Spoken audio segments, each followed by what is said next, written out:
मुंबई गोवा महामार्गावरती रायगड जिल्ह्यातील माणगाव आणि लोणेर दरम्यान वाहतूक कोंडी झालेली आहे। माणगाव ते लोणेर दरम्यान 7 ते 8 किलोमीटर पर्यंत वाहनांच्या रांगा आपल्याला दिसतात। ही दृश्य आपण बघतोय।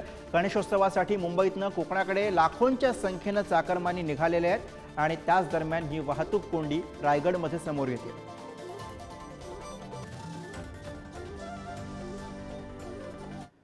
तर गणेशोत्सवासाठी मुंबईतनं मोठ्या प्रमाणामध्ये चाकरमानी कोकणामध्ये गावी जात असतात आणि एसटी महामंडळाच्या कर्मचाऱ्यांनी अचानक संप पुकारल्यामुळे 2 ते 3 दिवस आधी जाणारा चाकरमानी मुंबईमध्येच अडकलाय।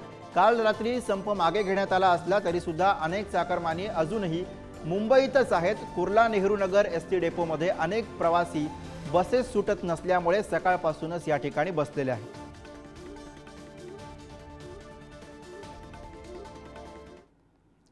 या सर्व बातम्यांसह बुलेटिनमध्ये आपण इथेच थांबतोय। पाहत रहा पुढारी न्यूज।